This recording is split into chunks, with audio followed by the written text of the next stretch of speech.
मुंबई से दिल्ली मेरी हवाई यात्रा 7 मार्च 2024 जो मेरे लिए एक यादगार बन गई हमेशा हमेशा के लिए। इस यात्रा ने मेरे दिल और दिमाग पर, मेरी ज़िंदगी पर बहुत गहरा प्रभाव छोड़ा। ये तो जीवन में आदमी के बहुत कुछ घटता रहता है, लेकिन कुछ घटनाएं ऐसी घटती हैं जो अमिट हो जाती हैं, जिन्हें ना कभी भूल कर भूला जा सकता है, ना उन्हें ज़िंदगी से कभी मिटाया जा सकता है। हम उन शब्दों को कभी इरेज नहीं कर सकते, उन हालात और उन परिस्थितियों को कभी नहीं मिटा सकते। ये यात्रा शुरू हुई मुंबई से दिल्ली। मैं अपने किराए के मकान में राम मंदिर में रहता था। तो यहाँ से मैं अपने घर से निकलता हूँ और ऑटो पकड़कर एयरपोर्ट की तरफ चल पड़ता हूँ। ऑटो रिक्शा वाला बहुत अच्छा व्यक्ति था और बड़ी स्पीड से मुझे एयरपोर्ट की तरफ लेके जा रहा था। सुबह के 7 यही लगभग 7 साढ़े 7 का समय था। अहमदाबाद हाईवे से मैं एयरपोर्ट की तरफ जा रहा था। जोगेश्वरी फ्लाईओवर से होते हुए मैं अंधेरी की तरफ बढ़ा और अंधेरी से आगे फिर हम सांता क्रूज की ओर जा रहे थे।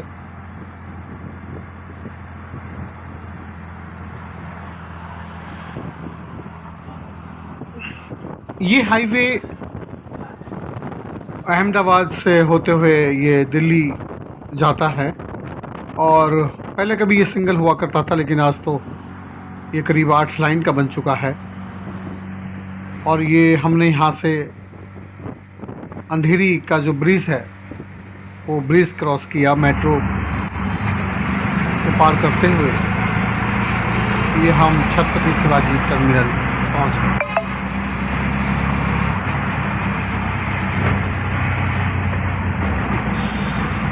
बस लगभग 30 सेकंड की दूरी पर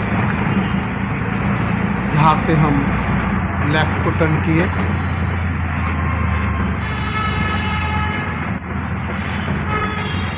और ये सामने छत्रपति शिवाजी महाराज टर्मिनल दिखाई दे रहा है।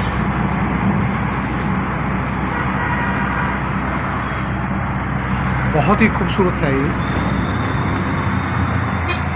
इसे बहुत खूबसूरत बनाया गया है।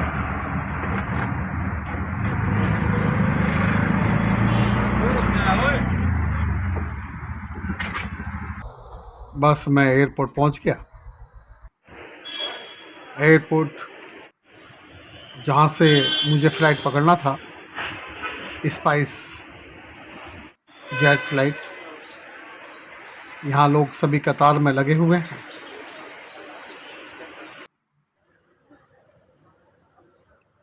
यहाँ पर चेकिंग होती है। हमारे पास जो भी लगेज है वो चेक किया जाता है। उसके अलावा फिर हम आगे बढ़ गए चेकिंग के बाद।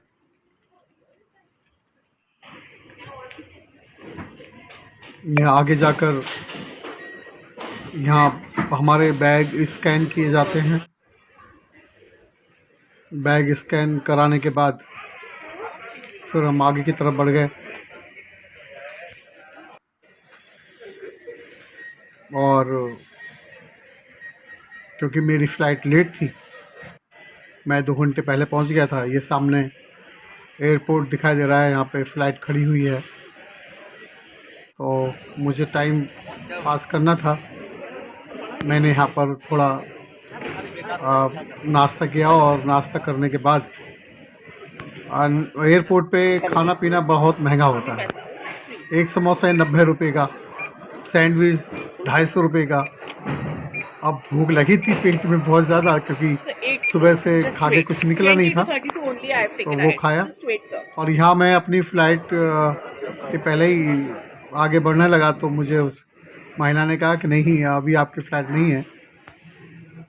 15 मिनट के बाद मेरी फ़्लाइट लग गई और मैं अपनी फ़्लाइट की तरफ बढ़ गया।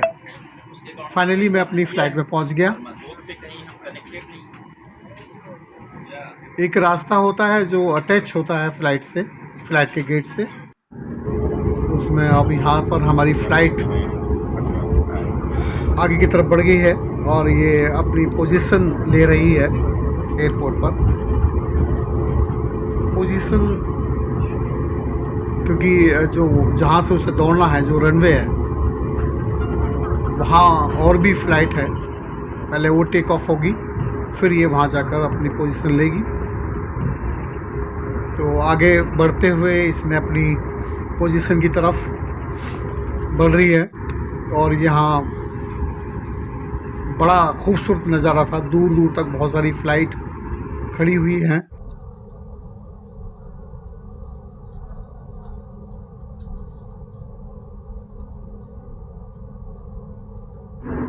बस यहाँ से अब हमारा जो फ़्लाइट है वो टेक ऑफ होने को है।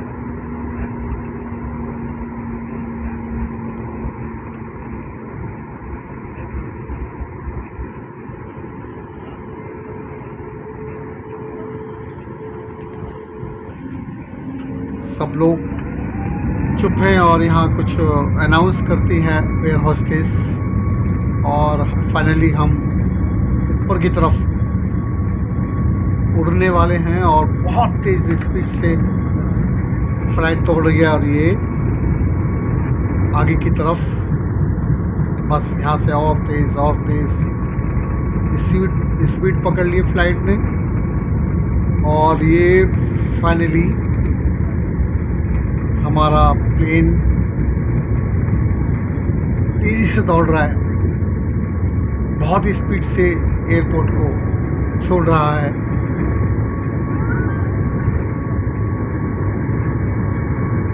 और फाइनली हम ऊपर की तरफ आ गए। बड़ा ही खूबसूरत नज़ारा है ये मुंबई को देखना फ्लाइट से ऊपर की तरफ से।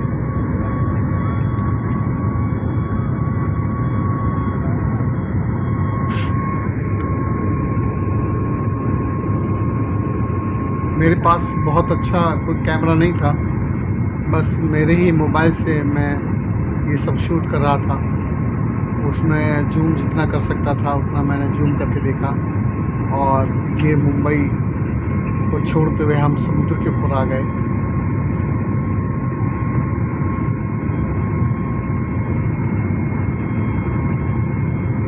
ये कोई टापू है समुद्र के अंदर जो मैं देख पा रहा हूँ।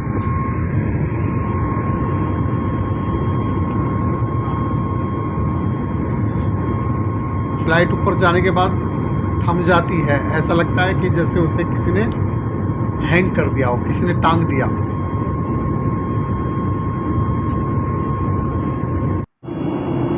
बस जब हम ऊपर जाते हैं तब पता लगता है कि हाँ हम ऊपर जा रहे हैं, या हम जब नीचे उतरते हैं तब पता लगता है कि हम नीचे उतर रहे हैं। और ये जो आप देख पा रहे हो नीचे है जो खेत हैं, घर हैं, सड़कें हैं।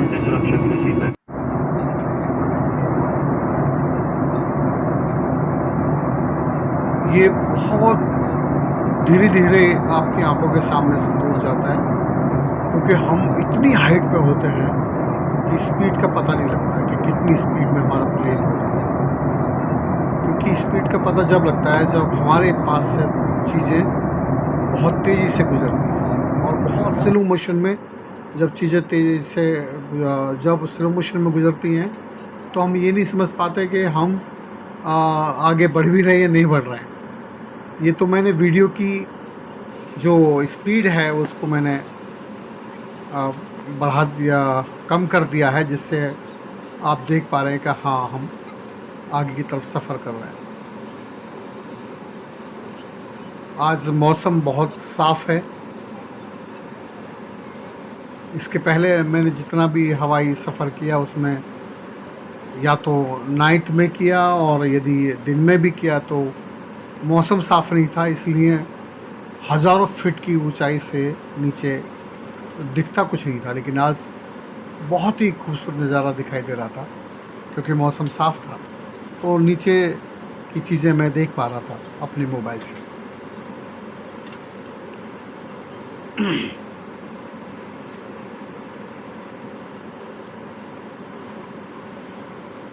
यहाँ मैं ये महसूस कर पा रहा था कि हाँ, मैं अभी ये सूरत के ऊपर से जा रहा हूँ, या मैं ये अभी अहमदाबाद के ऊपर से जा रहा हूँ।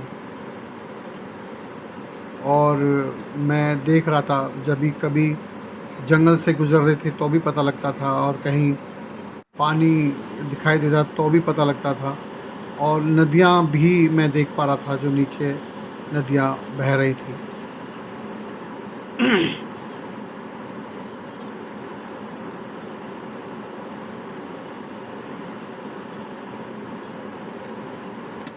बिल्कुल लगभग 30,000 फीट की ऊंचाई पर हम हैं, यानी कि बादलों के ऊपर।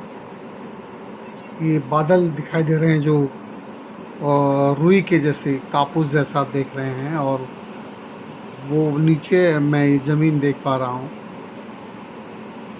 लेकिन बहुत ज़्यादा क्लियरली नहीं है क्योंकि हम हज़ारों फीट की ऊंचाई पर हैं। मैं इस सफ़र में इसके पहले भी मैंने हवाई सफ़र किया था, लेकिन इस सफ़र में मुझे बहुत चीज़ें याद आ रही थी।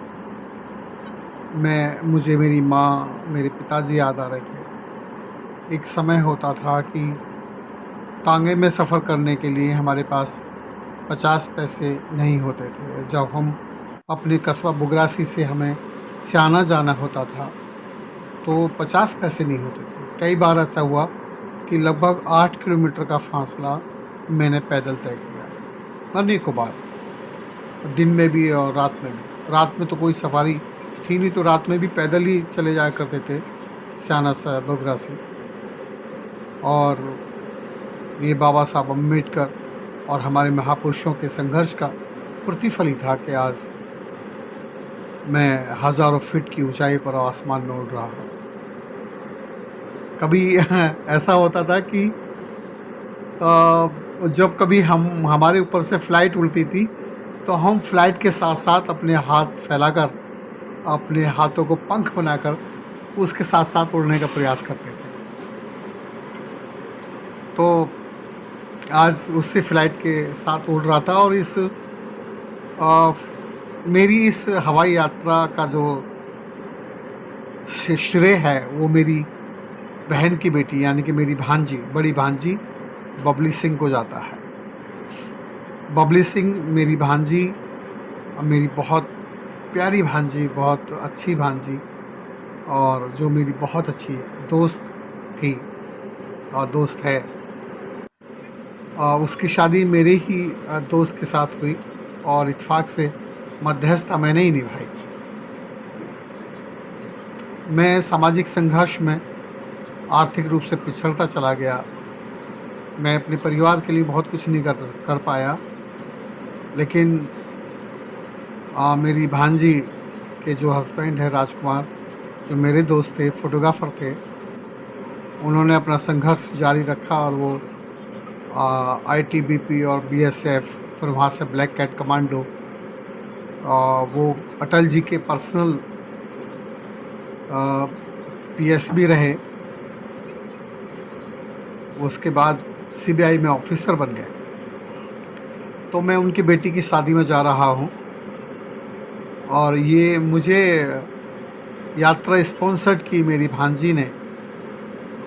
मैं जाने में संकोच कर रहा था, उसका नौता आया कि मामा जी आपको ज़रूर आना है इस शादी में, लेकिन मैंने संकोच किया कि मैं शायद नहीं आ पाऊँगा, मेरी माली हालत अच्छी नहीं है। तो उसने ज़रा भी नहीं सोचा और मेरी फ़्लाइट का टिकट करा दिया। तो मेरे लिए ज़रूरी बन गया, और उसने फोर्सली कहा कि मामा जी दुनिया आए मेरे बेटे की शादी में और मेरे प्यारे मामा नहीं आएंगे तो मुझे बहुत दुख होगा, मुझे अफसोस होगा। वह उसका इतना प्यार के आगे मुझे सरेंडर करना पड़ा और मुझे खुशी हुई कि मुझे कोई तो प्यार करता है। मधु और अभिलाष बुगरासी में थे तो रोहित यहाँ था। मैंने रोहित का टिकट ट्रेन का कराया। उधर मैंने मधु को अभिलाष के लिए और दोनों को आने के लिए कहा और उनको किराए के लिए पैसे भेजे। ये अब जो मैं देख पा रहा हूँ, यहाँ पर आप देख रहे होंगे, मैं किसी शहर के ऊपर से गुजर रहा हूँ। ये मुझे बहुत सिस्टमेटिक बसा हुआ शहर लगता है। आप देख रहे हैं रोड बिल्कुल सीधे हैं और जो प्लॉट्स हैं वो बिल्कुल सीधे बने हुए हैं।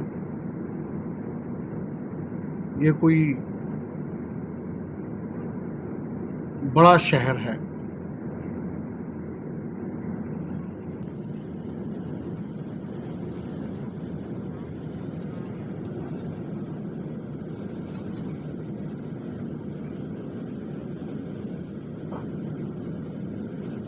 हमारे पूर्वजों की ज़िंदगी तो पैदल चल के गुजर गई। वो जहाँ भी जाया करते थे या तो पैदल जाते थे या बुग्गी में तांगे में जाते थे, और ज़्यादा से ज़्यादा बैठने को मिला तो बस में मिला। मेरे माँ बाप तो ट्रेन में सफ़र कर ही नहीं पाए, हवाई यात्रा तो छोड़िए।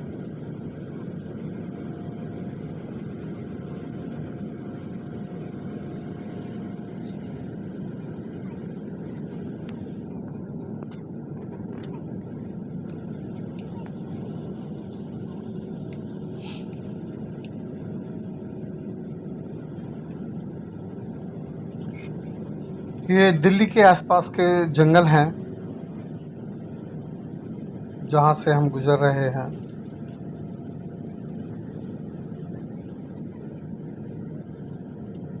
जो चीज़ें आप देख पा रहे हो तेज़ी से गुजर रही हैं आपके सामने से, ये बहुत स्लो हमारे सामने से गुजरती हैं, क्योंकि एक तो हम बहुत हाइट पे रहते हैं। इस वजह से हमारे सामने से जो चीज़ें हैं हमारा जो देखने का जो वो है वो बढ़ जाता है, हमारा दायरा बढ़ जाता है। तो चीज़ें हमारे सामने से बहुत स्लो स्पीड में गुजरती हैं, तो इसलिए लगता है कि फ़्लाइट नहीं चल रही है। लेकिन मैंने ट्रिक फ़ोटोग्राफी की वजह से आपको दिखाने की कोशिश की है कि हाँ, फ़्लाइट आगे बढ़ रही है तेज़ी से।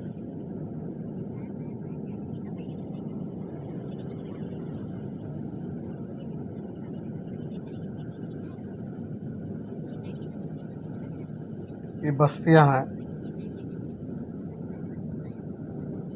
ये दिल्ली की कोई बस्ती है और अभी हम फाइनली दिल्ली पहुंच ही गए हैं। लेकिन अभी उतरने में धीरे धीरे हमारी फ़्लाइट ऊपर से नीचे की तरफ जा रही है और हम बहुत कम हाइट पर हैं अभी इस समय। अपनी पोजीशन ले रहा है हमारा फ़्लाइट।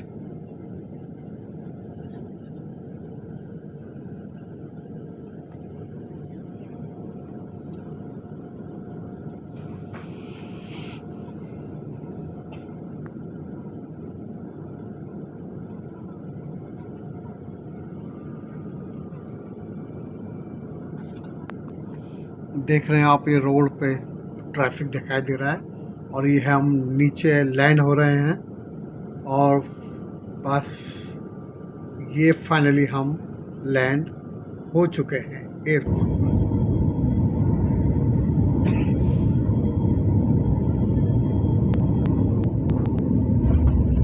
फ्लाइट रुक गई बस यहाँ से और मैं फ्लाइट के बाहर आ गया।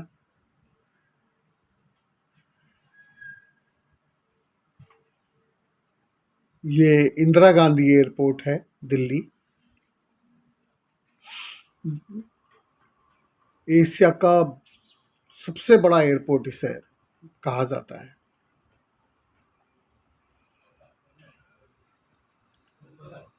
यहाँ से मैं मेट्रो से जाना चाहता था, लेकिन मेरे भांजी ने, उनके हस्बैंड ने कहा नहीं, आपको ओला पकड़ के आना है। अब मैंने कहा नहीं, मैं मेट्रो से आ जाऊँगा। उन्होंने कहा नहीं, आप ओला से आएंगे, टैक्सी करेंगे, पैसे मैं दूंगा यहाँ आने के बाद।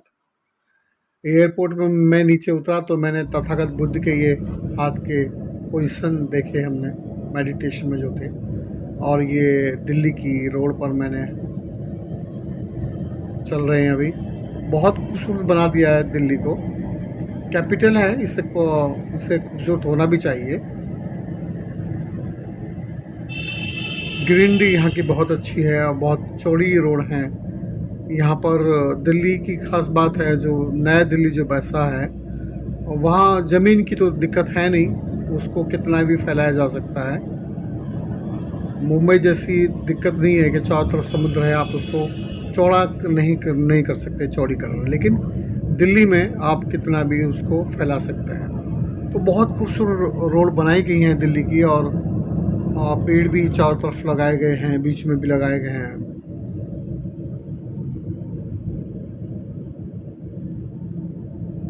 बार बार उनका फ़ोन आ रहा था, कहाँ पहुँचे, इतना देर कैसे लग रही है। और उनको ये था हम किसी गलत डायरेक्शन में तो नहीं जा रहे हैं, किसी टैक्सी वाले ने गलत डायरेक्शन में तो टैक्सी नहीं ले ली है। और हुआ भी वैसे ही था, वो शॉर्टकट के चक्कर में वो थोड़ा फंस गया ट्रैफिक में।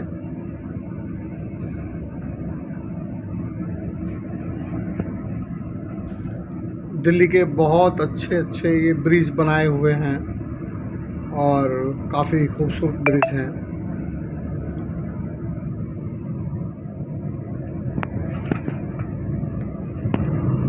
धन्यवाद दिल्ली की सरकार का, जो मौजूदा सरकार है। यहाँ जो राज्य और केंद्र की सरकार हैं, दोनों का यहाँ हस्तक्षेप रहता है दिल्ली के विकास में, दोनों का ही योगदान रहता है। तो दोनों बीजेपी और आम आदमी पार्टी के राज्य में गवर्नमेंट है और केंद्र में बीजेपी है। इसमें कोई दो राय नहीं है कि जो सरकारें बनी हैं, उन सभी सरकारों ने मुख्य जो सड़कों पर और पार्कों पर काफ़ी ध्यान दिया है, उनको काफ़ी व्यवस्थित ढंग से बनाने की कोशिश की है।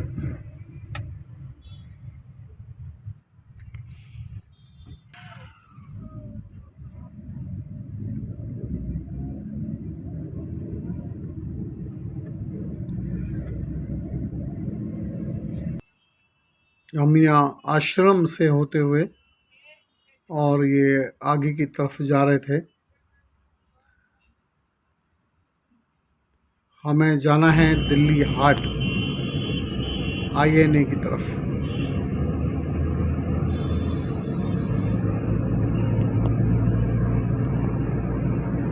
कहाँ से हैं आप? अच्छा, ग्रेट। शिबू सोरेन के यहाँ से हैं। हाँ। कैसे मुख्यमंत्री हैं? शिबू सोरेन का बेटा था ना हेमंत सोरेन, हाँ, तो वो भी इस्तीफा दिया अभी, वो जमीन घोटाले में पकड़ा था। सड़कें इतनी स्मूथ हैं दिल्ली में जमीन कि घोटाले वहाँ पर अच्छा। मेरे पास कोई गिम्बल नहीं है, कोई कैमरे में ऐसी कोई ट्रिक नहीं है जिससे मैं क्या नाम है उसका, पिक्चर को स्टेबल कर सकूं। लेकिन कहीं याद नहीं है। सड़कें इतनी अच्छी कि जहाँ पर कैमरा बहुत स्टेबल बेटा है ना दिखाई दे शायद रहा है, उनका? जहाँ पर जर्क बिल्कुल भी नहीं हो रहा है। बहुत अगर आएगा तो स्पीड ब्रेकर, बेटा 3 बना है। हाईवे पे तो स्पीड ब्रेकर भी नहीं होते हैं। बाप ने 4 तो यहाँ पर कोई खड्डे या कोई बेटा 3 सड़कें बिल्कुल भी खराब कुछ नहीं चेंज है, और किया है बहुत उन्होंने? कुछ अच्छा अच्छी किया है सड़कें, उन्होंने? ऊंची नहीं। नीची सड़कें भी नहीं, साफ सुथरी सड़कें जमीन घोटाले और पकड़ा गया, बिल्कुल जमीन प्लेन प्यारी और चिकनी सड़क। वो सब दूसरों को बेच दिया वो। दिल्ली मुझे अच्छा। बेहद पसंद है, खासतौर से आदमी वो जो लालच में बाद में मर डेवलप जाता है। हुआ है। हाँ, एक्चुअली में क्या है, ईमानदार आदमी जब दिल्ली, तक है नोएडा, तब तक मौका गाजियाबाद, नहीं मेरठ। बेईमानी का। आज जैसे की तारीख मौका मिलता है में आदमी बेईमान हो जाता है। ये एजुकेशन का हब है। उसका पहले था बीजेपी ऑल ओवर वर्ल्ड से यहाँ किया पर नहीं। दिल्ली में लोग, दिल्ली में, अच्छा, बीजेपी वाले गाजियाबाद ने में, कुछ नहीं किया। ना नोएडा में शिक्षा लेने के लिए बच्चे आते मतलब हैं। उससे तो ठीक निकला। यहाँ उससे पर हर बढ़िया तरह निकला, दिल्ली से की बढ़िया एजुकेशन दी जाती है। एक्चुअली ये शायद आदिवासी लोग हैं ना, हाँ जानते हैं लोगों की तकलीफ। और झारखंड में क्या 20 साल आदिवासी राज किया ना। आदिवासी तो लड़े थे उनसे, हाँ अंग्रेजों से। जैसे तो वो हूल क्रांति के नाम मैं से बड़ा जानते हैं, खुश हूल। था इस यात्रा संथाल विद्रोह करते हुए, मैंने पढ़ा है। क्योंकि मेरे लिए वही 20 दो साल आज किया बड़े है। विशेष जो मेरे लिए कामयाबी कही जा सकती है। एक तो ये अलग करने का कि ये पहला ऐसा मौका था जब हम परिवार के चारों लोग किसी फंक्शन में बेटा बना 3 बार, एक साथ इकट्ठे फिर आदमी शामिल बड़ा होने बना, जा रहे थे। फिर बाबू तो मुझे खुशी थी कि हम चारों लोग, मैं, बेटा रोहित और अभिलाष, बीजेपी मधुरानी सार्जन, चारों बिहार को दे दिया। किसी फंक्शन में इकट्ठे होंगे। इसके पहले हम बिहार वाले को फिर बिहार किसी से फंक्शन अलग में एक हुआ साथ है इकट्ठे झारखंड, तब नहीं। से तरक्की हुई है। हाँ तब तरक्की हुआ है। अब और सामाजिक कारणों के कारण, सामाजिक गतिविधियों का कारण, मेरे समाज में ज़्यादा बने रहने के कारण अक्सर ऐसा होता रहा। और 16-17 सालों से कि हम परिवार में 4 लोग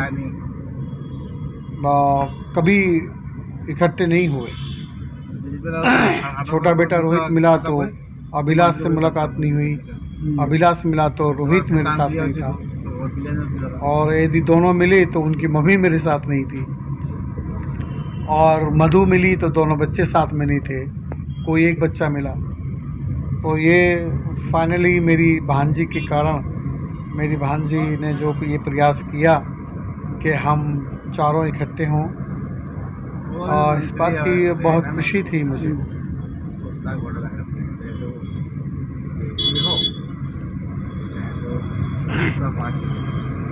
करे, कम से कम विकास तो करे। कोई बंदा नहीं। अब आदमी विकास करेगा तो उसमें उसको मौका मिलेगा खाने का, नहीं करेगा तो कहाँ मिलेगा। आइए नहीं काफी दूर पड़ता है। एक बार टूट गई, दोबारा बनाओगे तो कमाओगे, लगभग टैक्सी का किराया नहीं करीब बनाओगे तो 500 नहीं रुपये कमाओगे। होता है।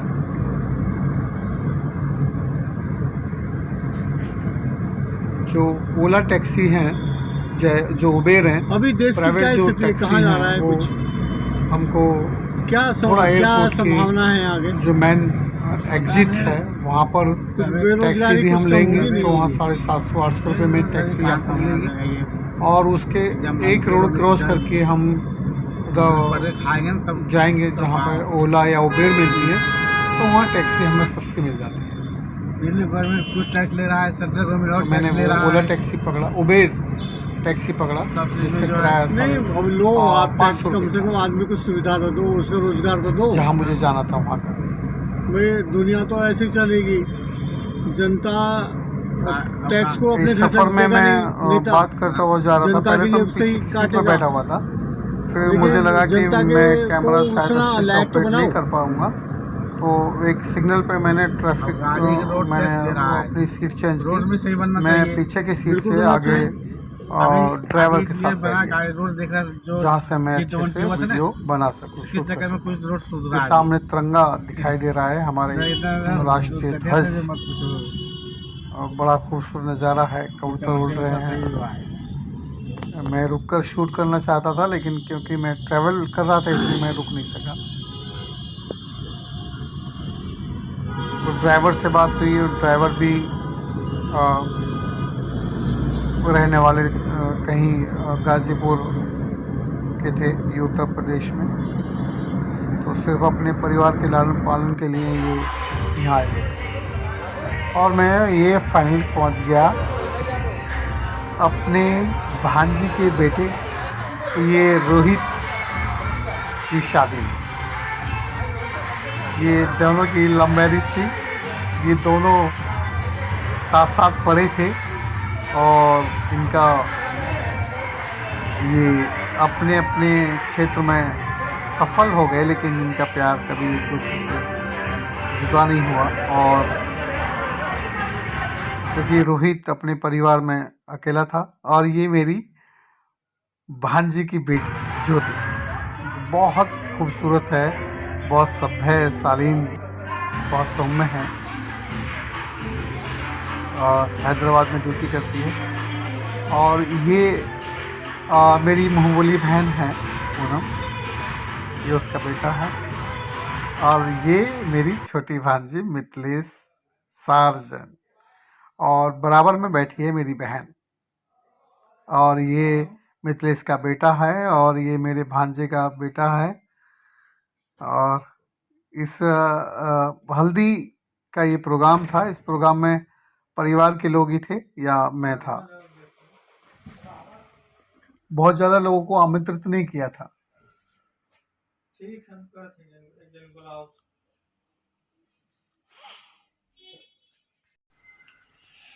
रोहित बड़ा खुश है और बेटी भी बहुत अच्छी है। यहाँ कुछ ये पूजा सामग्री है और ये ज्योति डांस कर रही है। बहुत प्यारी बेटी है ये। और ये मेरी बहन भांजी और मेरी मुँह बोली बहन, ये रोहित उसकी होने वाली पत्नी और मेरी भांजी और पूनम का बेटा। और ये रोहित का साथी है फोटोग्राफर।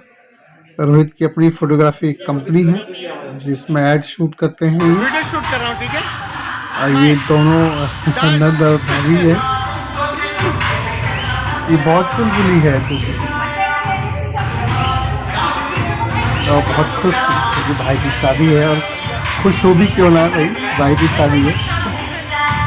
और छोटी होते हुए ये ट्रीटमेंट ऐसे देती है उसको जैसे ये बड़ी है।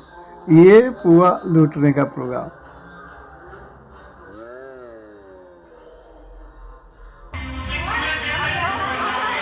बहुत अच्छे मौके होते हैं ये। ऐसे प्रोग्रामों में अक्सर शामिल होना चाहिए, लेकिन ये मेरा दुर्भाग्य कहिए या मेरी व्यस्तता कहिए कि मैं सामाजिक प्रोग्राम में, जो इस तरह के प्रोग्राम होते हैं, रीति रिवाज होते हैं, शादी ब्याह बर्थडे, मैं कभी नहीं शामिल हुआ। लेकिन मैं ये प्रोग्राम था जो इसमें मुझे शामिल होना पड़ा।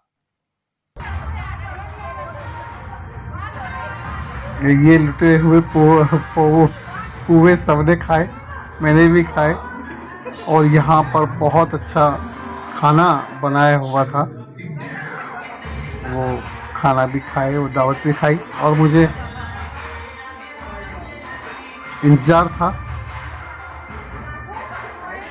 ये अगले दिन शादी है, ये 6 तारीख का प्रोग्राम है और 7 तारीख को शादी है। फाइनली अब हम कल का प्रोग्राम अटेंड करेंगे, 7 तारीख की शादी का।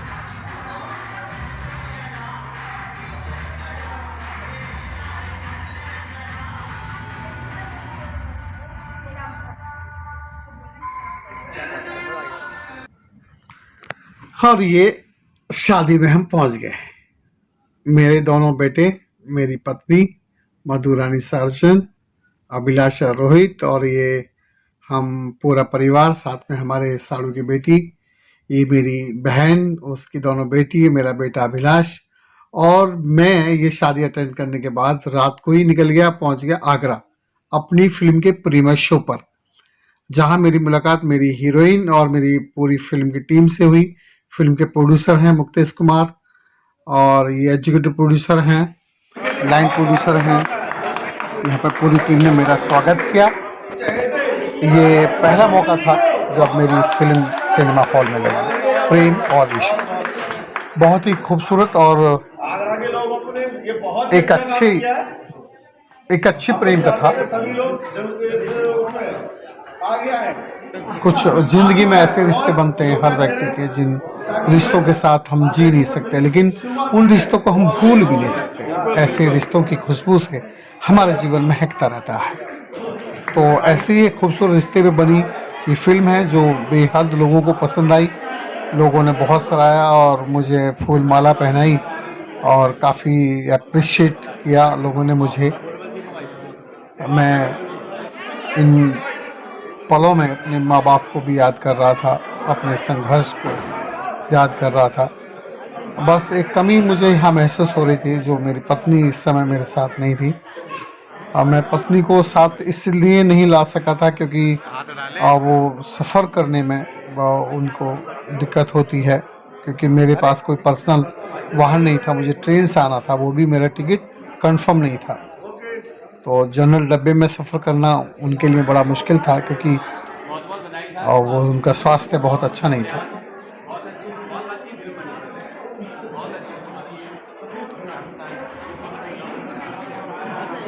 फिल्म का पूरी फिल्म कंप्लीट हमने देखी 8 मार्च को। ये मेरे प्रोड्यूसर ने मुझे माला पहनाई।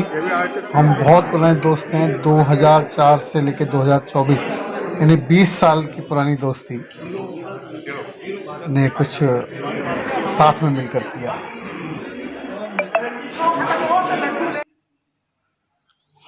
और ये मेरी फिल्म की सेकंड हीरोइन मोना वर्मा, और ये मुख्य हीरोइन सोनम वर्मा, और पीछे उसका भाई सोनू।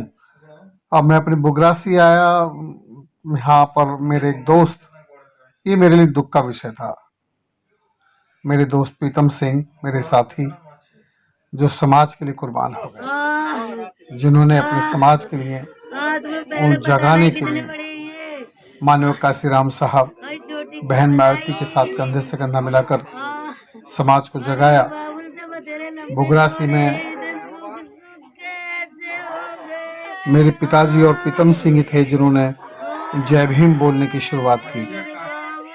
राम राम बोलने का चलन था। अपने बच्चों को, अपने परिवार को ना देखते हुए प्रीतम सिंह जी ने समाज को महत्व दिया और समाज के लिए हमेशा संघर्ष करते रहे। काशीराम जी के साथ हर आंदोलन में शामिल हुए, चाहे वो इलाहाबाद आंदोलन हो, चाहे लखनऊ आंदोलन हो, चाहे वोट क्लब का दिल्ली का आंदोलन हो, और दैनिक जागरण प्रेस ने जो गलत छापा था बहन जी के बारे में, उस आंदोलन में तो प्रीतम सिंह जी की टांग टूट गई थी। और आज वो आदमी हमारे बीच से हमेशा हमेशा के लिए विदा हो गया। इस महान व्यक्तित्व को जिस इज्जत के साथ विदा करना चाहिए था, उस इज्जत के साथ तो हम विदा नहीं कर सके, लेकिन मेरी मौजूदगी थी। मैं जो कर सकता था मैंने वो प्रयास किया। नीला कफन उड़ाकर इस महान व्यक्तित्व को विदा किया। ये हक भी था इनका, क्योंकि ये लाखों प्रीतम सिंह मिटे जब कहीं जाकर एक काशीराम पैदा हुआ, और उन लाखों मिटने वालों में एक प्रीतम सिंह भी थे। ये पहली ऐसी मौत थी जिसमें मैं और मेरे दोनों बेटे शामिल थे। मेरे बच्चे शादी ब्याह से, जन्मदिन से, मरण दिन से, इन सारे रीति रिवाजों से हमेशा बचपन से दूर रहे। और हमने बुद्धं शरणं गच्छामि, धम्मं शरणं गच्छामि, संघं शरणं गच्छामि करके विदा किया। मैं चाहता हूँ समाज के लिए मरने मिटने वाले लोग इसी तरह से विदा हों। उनको लोग मान और सम्मान के साथ विदा करें, ताकि समाज में ऐसे लोग, प्रीतम सिंह जैसे लोग और भी पैदा हो सके। आखिर मिलता क्या है ऐसे आदि इंसान को? सिर्फ यही तो वो इज्जत है जो अंतिम समय में उन्हें मिलती है, और वो इसके हकदार भी हैं। उन्हें मिलना भी चाहिए। बहुत बहुत शुक्रिया आप सभी का। धन्यवाद।